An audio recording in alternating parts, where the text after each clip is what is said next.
What is up, YouTube? Great to see you. Let's install a little microphone on you before we get started. This is the first. That better? Hopefully the mic is a little bit better. Got this bad boy. Hopefully you can see me, hear me. I hope everything's working. This is my first little beta test of the Emulsion podcast here on YouTube. And I mean, it's only fitting that episode 31's like that, right? So maybe I should do a little bit of intro for you YouTube guys, just because this is the first time this has ever happened. The reason that I've always been doing the Emulsion Live on Facebook is because that is where the fan base started. I always had more Facebook likes than... What's up, Josh? I always had more Facebook likes than YouTube subscribers. But in the past, I'd say probably 3 months, it's switched. Yeah, I know who you are. It's switched. There is now more YouTube subscribers than Facebook likes. So it naturally made sense for me to want to make the switch. So this is me committing for 6 episodes. This will be the first one, to go live on YouTube when I stream these episodes. And that will hopefully make it easier for you guys to get involved. I have a very, very special announcement at the end of this podcast that will apply exclusively to you YouTube people. But hopefully this will give you a new insight. This is a new platform for me to try out as well to see how the podcast goes. 3 a.m. Yeah. This won't go too long. I won't keep you up too late. But yeah, we're going to try it out for, like I said, 5 episodes, 6 episodes, 5 more. And then we'll see what happens. I hope that this also allows for the same promotion style, so where I can save these videos and then repost them on other platforms. So that will mean that I can publish this to Facebook. So if you're watching on Facebook, you can still see this. It'll just be a little bit different, and hopefully allow for what this show is all about for you guys to get more involved. So let's get right into it. I'm going to start recording. As per usual with these live streams, this is always me live streaming, recording the actual podcast. So I want that to be another caveat before I disappoint anyone by thinking that this is all about the live stream, because it's both. It's both, and that's what makes this show very, very unique. So here we go. What is up, folks? You are listening to the Emulsion podcast. I'm your host, Justin Khanna. This is episode 31, and that means that you can literally listen to this show every day for a month and still be all the way caught up with all the restaurant / chef / fine dining news that's mattered to me over the past 8 months. That's crazy. We've been doing this for about 8 months. We're on episode 31. We're live on YouTube today, and I think we will be for the next 5 or so episodes. So if you want to join in on the conversation, make sure you are subscribed and hit that little notification bell so you can get a little bit of a heads up when this show goes live, just because I want your opinions, I want your perspectives, I want your questions. That's what makes this show great, is you folks. So go ahead and tweet at me if you aren't listening live at Justin_Khanna and hashtag the Emulsion so I can find you. Today's beverage is almost done, actually. It is a little 3 a.m. It's 3 a.m. in Australia. Today's beverage is a orange juice, just an orange juice. It's Monday morning here. I've already had my coffee. I've been up for a considerable amount of hours already, but I needed a little bit of a sugar rush, as well as maybe a little bit of nutrition, vitamin C action. It's starting to get cold here in Seattle. It's cold today. I'm wearing layers, actually. Stemless wine glass, simple orange juice. It's almost gone. Let's finish it off. All right, so let's get into the show. First story today is a story out of California, and you may or may not have seen it floating around your newsfeed already, or it may or may not sound familiar to you if you've been in the fine dining sphere for a few years here in the U.S., and that's that California's 9th Circuit Court of Appeals reinstated their ban on foie gras this past week. So first off, I recommend you read the full article on EATER. That will definitely make you a little bit more well-informed, and you can also giggle a little bit when you look at the caption on the photo that is captioned foie gras. It's a little bit of a typo there. But I wanted to make sure I give you the full timeline, or at least the reported one, here on the Emulsion podcast. So in 2004, all the way back in 2004, the law was enacted in California that banned the sale of foie gras in the state. So in 2012, 8 years later, the importing of the product was also prohibited. So that prevented companies like Hudson Valley Foie Gras, the arguably some of the highest quality and one of the largest producers of the product here in the US, to send any of their stuff to California. So because there are only a few producers in California, this ban effectively made it like a 1-2 punch. It made it so that if you can't import it and you can't sell it, how are you going to serve it, right? Well, at a couple of restaurants, you know, us restaurant folks, we're pretty kind of cheeky and kind of don't like to respect the rules all the time. So a lot of spots would do something where they would actually make their own loophole. They would give away foie gras instead of selling it. So now you probably ask, how can you do that and be profitable as a restaurant? Imagine like a $40 brioche service, right? We just happen to want to give you some free foie gras mousse with it. Yeah, that's exactly what happened. So you'd get these like overinflated prices on, you know, whatever you would imagine that foie gras would go with, where you would, you know, sell something for a very, very high price point, and then they would just happen to give you foie gras. Or, for example, you'd get a tasting menu where a quote-unquote free course would be the foie gras course. That's certainly what happened at the French Laundry when I was there, and there was a big to-do because Per Se, which is the sister restaurant of the French Laundry, was able to serve foie gras however much they wanted because that was New York. New York was totally fine with it, but in California, where the French Laundry was, there was no way to serve foie gras without getting a slap on the wrist from the law. So that's what we ended up doing, was giving it away, quote unquote, in that spot in the menu where it was supposed to go. Now, in 2015, fast forward, so 2012 was the import ban. 2015, a panel of three judges in California unanimously ruled the decision wrong because it made and that made it okay for restaurants to serve it because it posed, quote, no conflict to the federal law, end quote. So back in 2017, well, now that we're in 2017, it seems as though the ban is back, and not a lot of people are happy about it, with the exception of PETA. Yeah, PETA's okay with it, and they're actually happy about it, saying, quote, no one but the most callous chefs could stomach, and revealing that foie gras is torture on toast and unimaginably cruel, end quote. What are your thoughts on the foie gras ban, and just foie gras in general? Do you enjoy it? Do you oppose it? Does anybody enjoy cooking with it? I personally love the flavor, the texture. It's kind of like a blank but really luxurious canvas. So I'm really, really happy to be in Washington, a state where it's possible to kind of head over to my favorite market and pick up a lobe if I so choose to. But I think it's really, really interesting that there, you know, hasn't been a huge amount of, you know, sorry, I was trying to play with the comments on YouTube because your guys' comments keep disappearing. Like, again, I'm trying this for the first time, but I see it as something that's really, really sad. Yeah. Sour cream and foie gras. What's wrong with that? That's coming from Sebastian on YouTube. So I think it's just really, really interesting that there's no. It's coming from an interesting place. A lot of chefs are really pissed off. I saw some headlines this morning saying that, you know, something along the lines of, we're willing to ban foie gras but not assault rifles, and comparing it to that puts it definitely in a little bit of perspectives. But I'd be interested to hear your thoughts, because this kind of seems to be something that's constantly going back and forth, at least in that state itself. Next up is a story I wasn't quite sure if I was going to cover, but screw it, we're going to do it. And you'll see why in a moment, and that's the story from Fast Company this past week, all about a startup that wants to take over the bodega market. So, yep, there's two ex-Google employees who want to take automated bodegas, which are essentially just premium stocked vending machines, and take over the world with them. Well, maybe not take over the world, but definitely make hundreds of thousands of them, so they're within walking distance of you wherever you are for the next time that your non-perishable craving kicks in. For those of you that don't know, a bodega is basically a term for a small convenience store here in the US. They're usually prominent in larger cities where they, you know, you've been in one before, regardless of what city you've ever been in, because their idea is that there's going to be an app that you can go into and double check to make sure that your deodorant or toothpaste or Kleenex is there, and then just go ahead and walk and get it. And these will be in, you know, post offices and on street corners and in little sometimes run by Indian people. Thank you, Sebastian. However, there's been some logistical questions, right? This is where things seem kind of likely to fall apart for Bodega. And what I'm going to do now is read directly from the article, just because they say it a little bit than I will.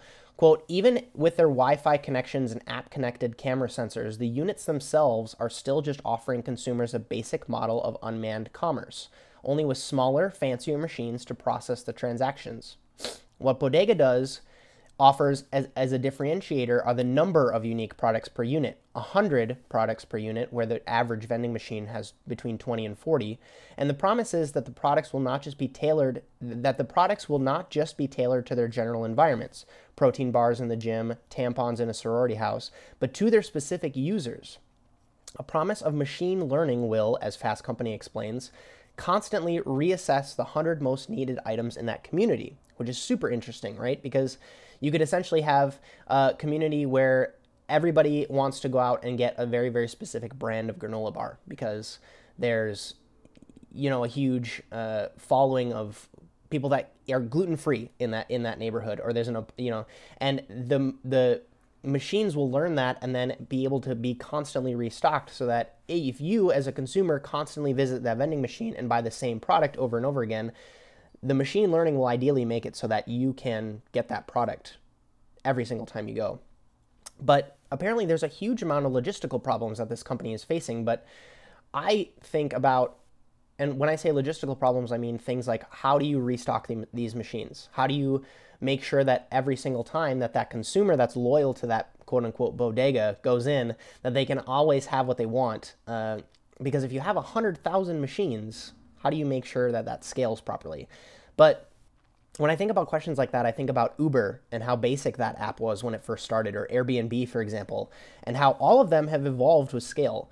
The article basically mentions how a startup can prevent itself from being copied, like kind of differentiating itself, but being put out of business by someone who can do logistics better, which is, yet to be seen with this company.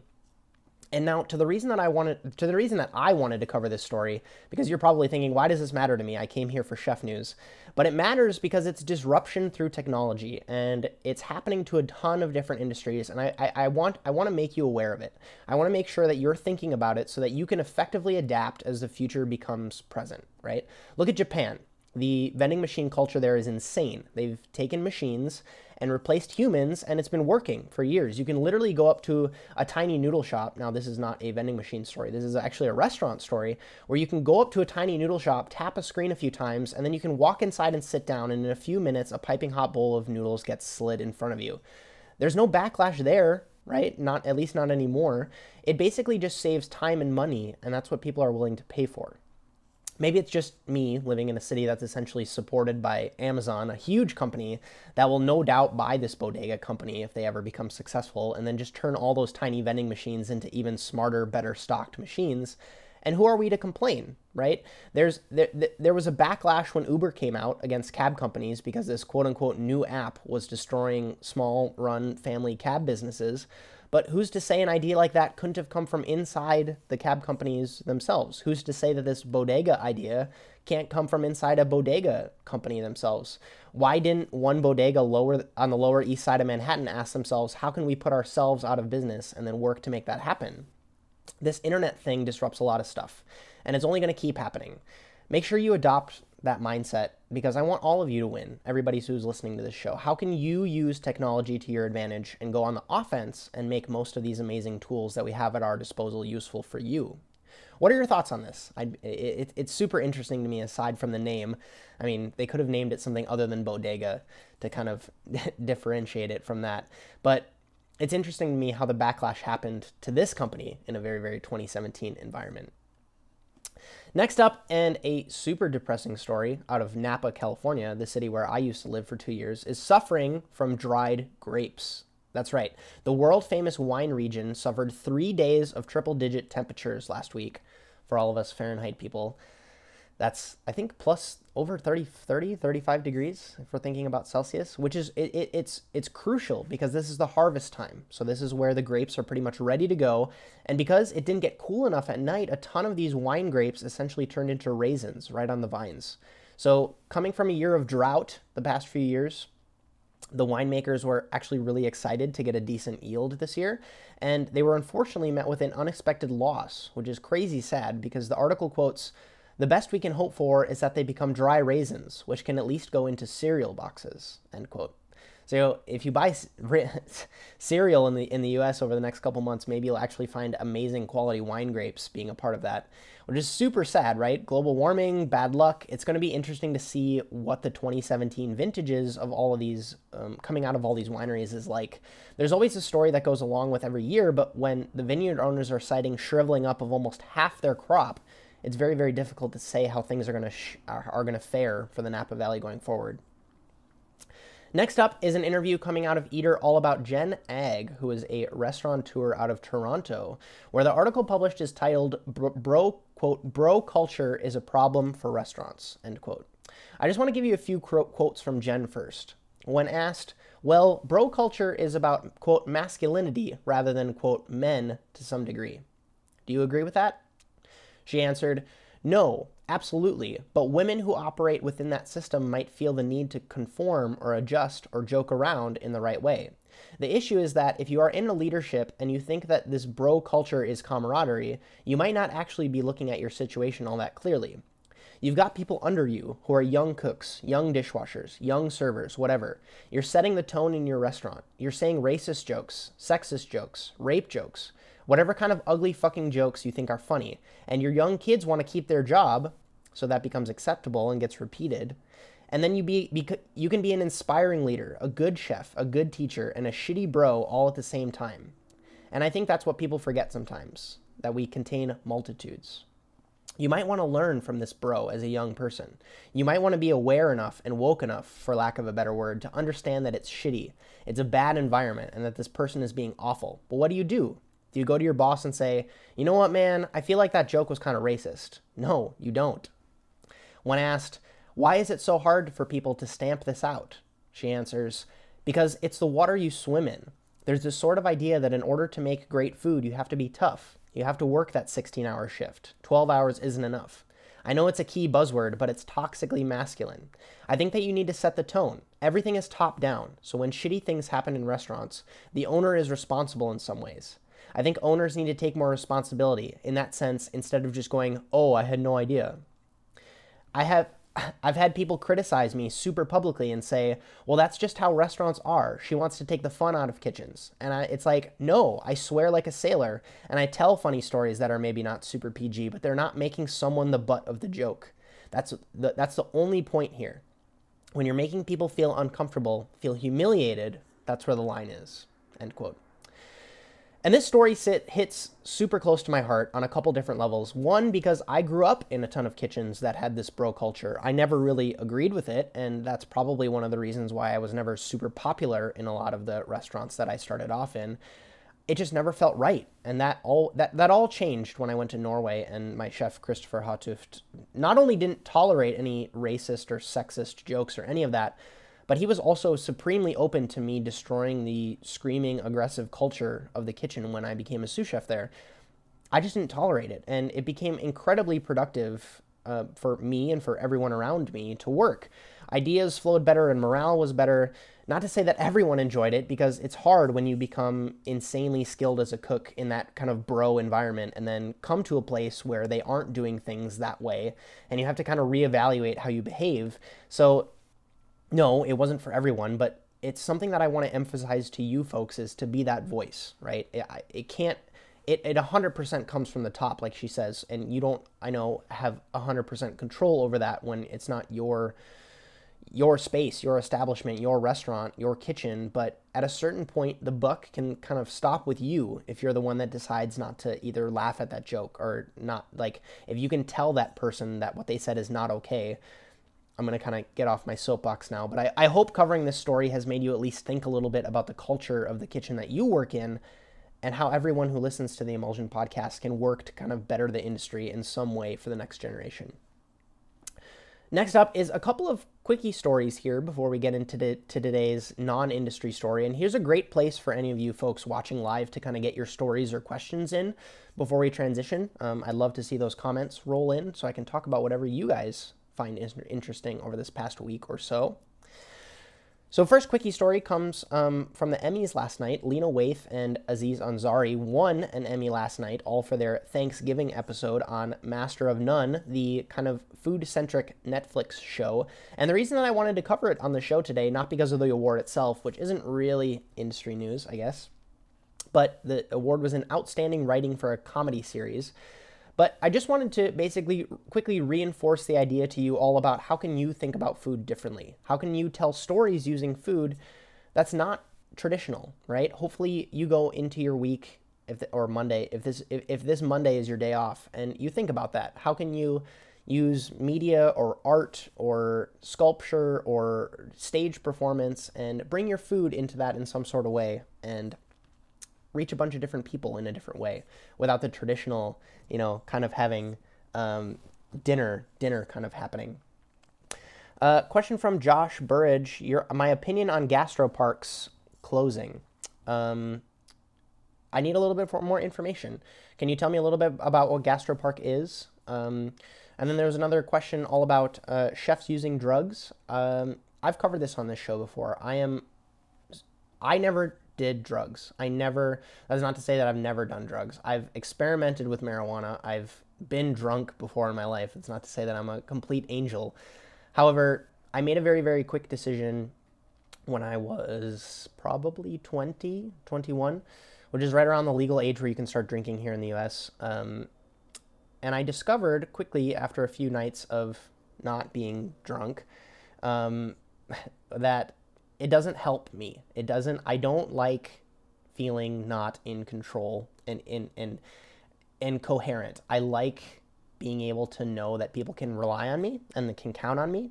And to me, that's super, super important. And when I'm not kind of drunk, I feel that. When I'm not in an intoxicated state, I feel better. How can chefs afford drugs?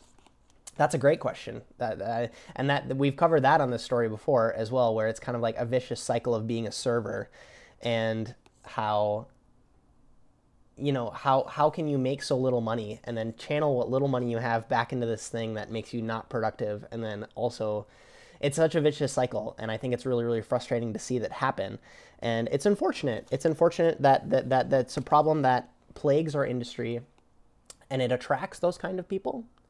I've never been a fan of it. I don't think it has a place anymore, which is a little bit unfortunate, but I think it's very fortunate that we can all kind of move the needle forward in a way that makes it positive. If you're a young cook that's starting off, I have a piece of advice that a friend of mine gave me that was something along the lines of, you can go incredibly fast and incredibly far in this industry if you can manage to keep yourself clean, and you can go much faster and much further if you can manage to stay away from drugs and alcohol and all that stuff. Question from Gabriel. What's my opinion on Vanguard cuisine? Because it's kind of going through a boom right now.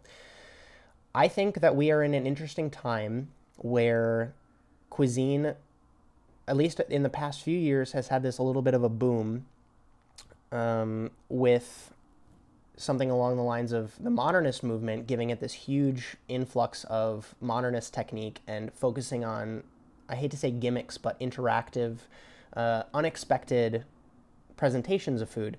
And that died off really, really fast because it was kind of like a pop and a sizzle, and then it kind of died. The next wave that came in was this kind of new Nordic, very minimal, back to quote unquote the roots of food kind of movement. And that is what we're kind of experiencing now and kind of going through a tail end of. I think what would be interesting to see and what's going to happen next is a rise of very, very exclusive places. And when I say exclusive, I mean, think Snapchat, think Twitter, and the restrictions that those apps have provided. I think that if you can manage to do something that's quote unquote vanguard, meaning something that's new and on the cutting edge, it will be something that is very, very exclusive. So think a restaurant that only uses bivalves, or a restaurant that only uses leaves, or a restaurant that only experiments with sauces, and the only they do like a certain type of bread and like 6 different kinds of sauces, and you come in and you eat that. And that is something that where there's a drawback to exclusive. I think it's done, the age of a restaurant that can do everything. I think you need to find a way to make yourself different and stand out. And you also need to bring something to the table other than just food. I think that's something that's really, really understated because I don't think that it's good enough to just do great food anymore. And I think that whatever you can do to think about how you can do something a little bit different that brings value to people other than just making your food and executing well in your craft. This goes back to the episode last week, my interview with Dosfi.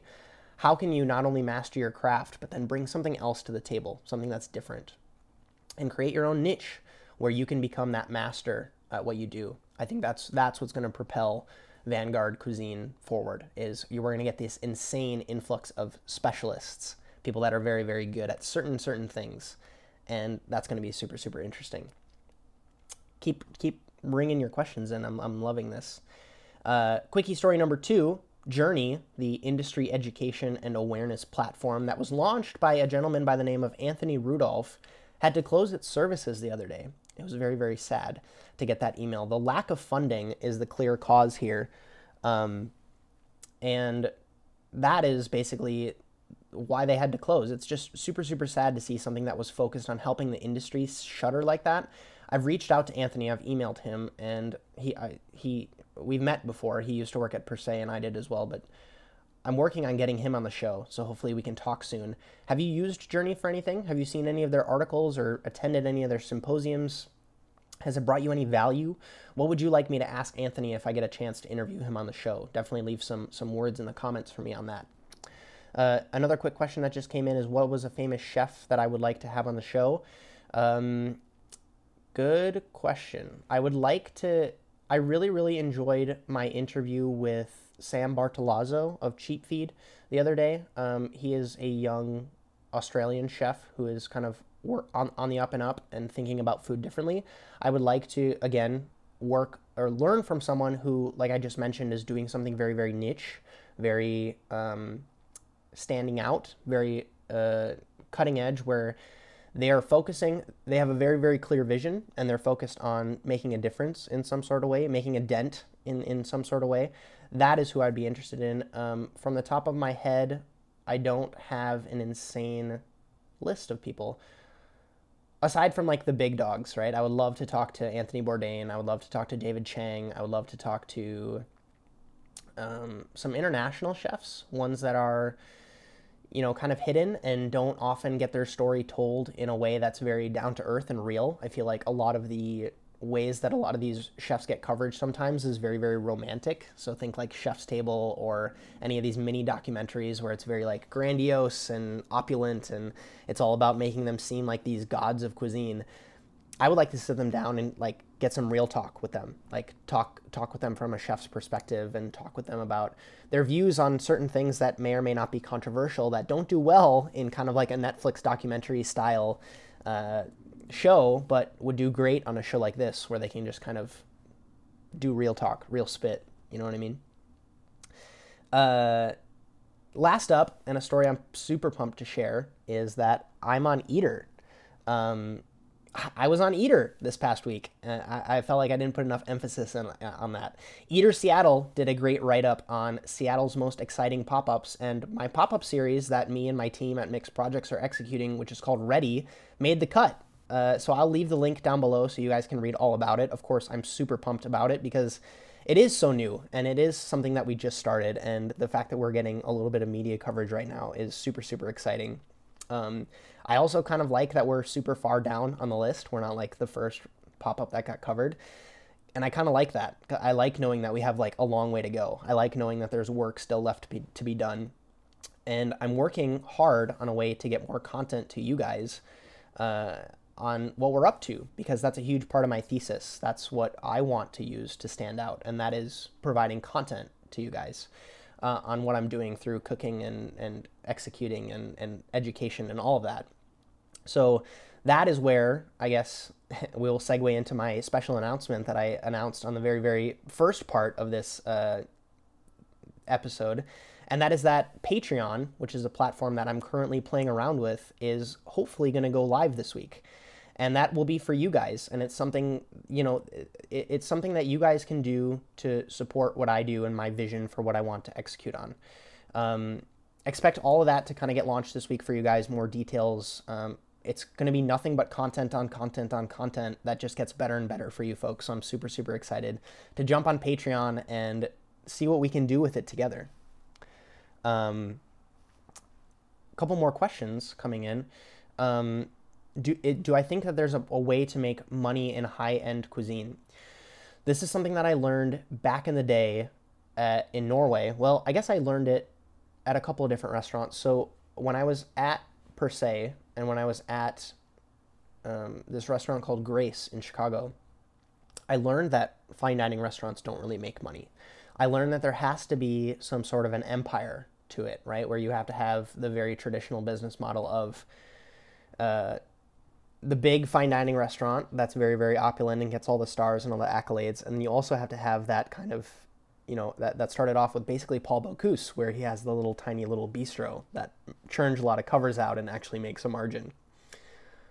The reason that I want to emphasize the content so much is because I'm convinced that a fine dining restaurant can and should put out more content about themselves.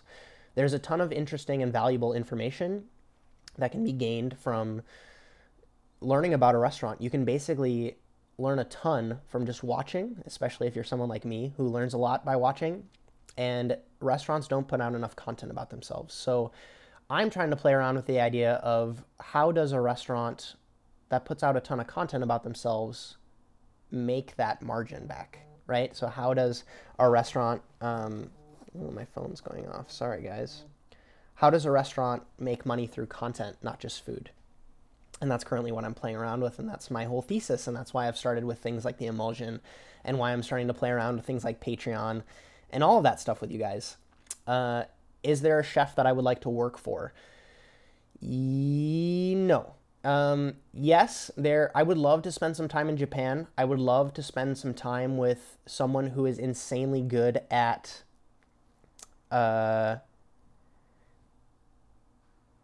grilling. I would love to learn a little bit more about open fire cooking. It's something that I really, really enjoy, and that maybe it's because I feel like I never got a formal education on it. A lot of it is just me playing around with it. I really, really enjoy it, and I really feel like that is something that takes a lot of skill and execution.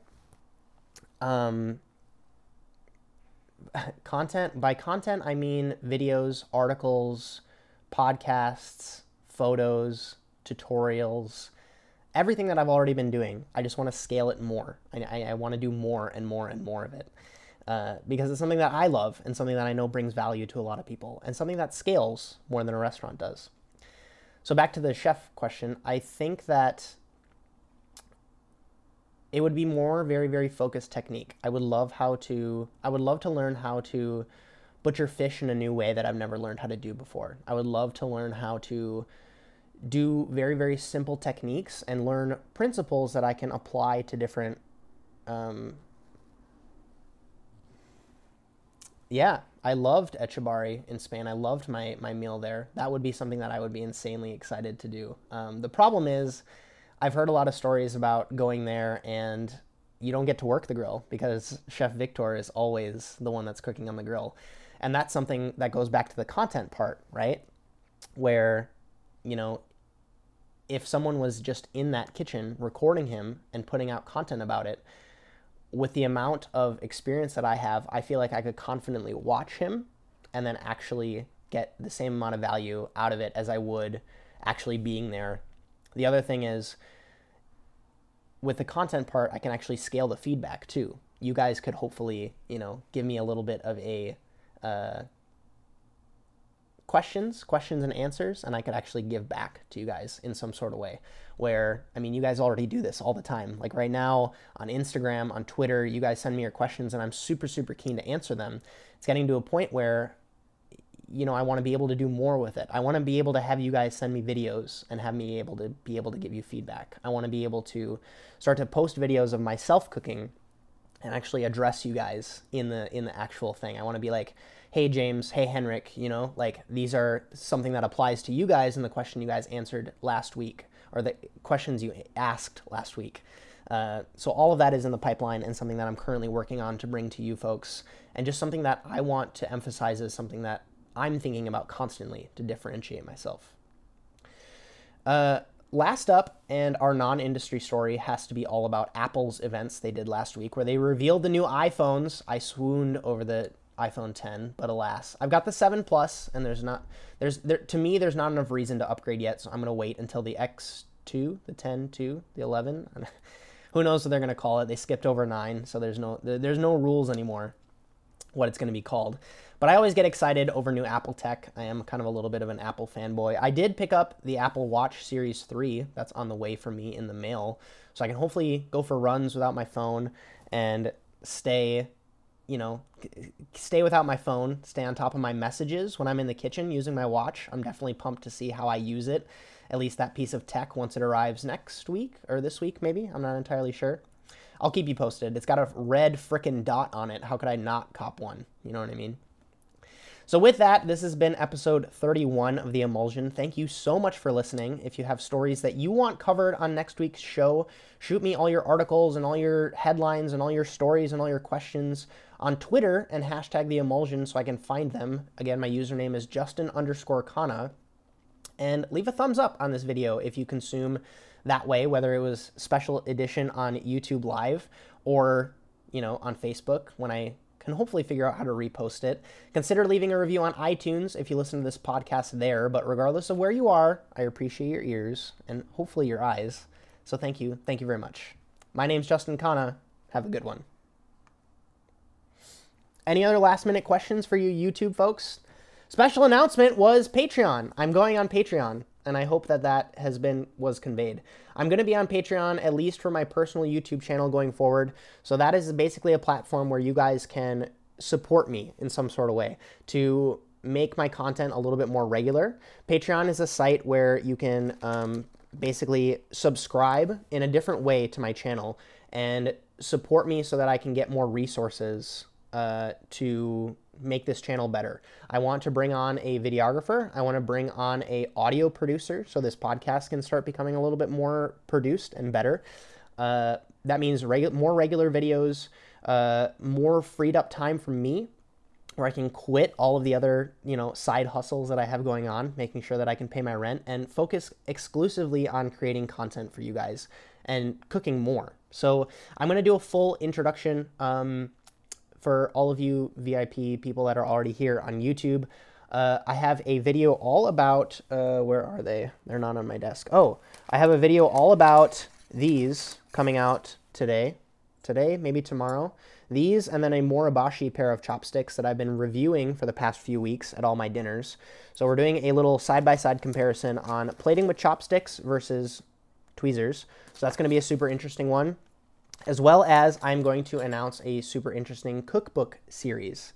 A cookbook series all about where I dive deep into cookbooks. I read them from cover to cover, take my notes on them, and then I kind of spew them out to you. So you get all my notes, all the recipes from the books, and then I'm going to give away the cookbook at the end of the video series. So I currently have 3 cookbooks lined up that are already in the pipeline. Those are on my kit on kit.com if you've already seen that site for any of my kitchen reviews. Favorite cookbook, quick answer, favorite food photography cookbook is Key, the Key book. I love the photography, the food photography in Key. And then as far as writing, the L'Astrance book has the amazing writing of Pascal Barbeau, and he just riffs on recipes. I really, really, really love that. So please leave in the comments or shout at me on Twitter or on Instagram what cookbooks you guys would like to see me cover, because I have a ton of cookbooks on the shelf that's just behind me right here, and I want to purge my shelf. I want to get all the way done. So I want to get them all read. I want to get them all onto notes on Google Drive, and I want to share my thoughts on them with you and then give away these cookbooks to you guys so that you can either read them or also read them. The Faviken one is really good. We'll definitely read that one because that's on my shelf. Okay, guys, leave your comments, tweet at me, leave your comments here. Go ahead and shout on Instagram if you want. I really, really enjoyed this live stream. We're going to probably keep this up because I really, really enjoyed this one over Facebook. So again, make sure you're subscribed and have the notification bell on so you can get a heads up next time we go live, because this was super, super fun. And keep an eye out for all those videos this week, as well as my announcement of me going on Patreon. Thanks so much, guys. Have a good one.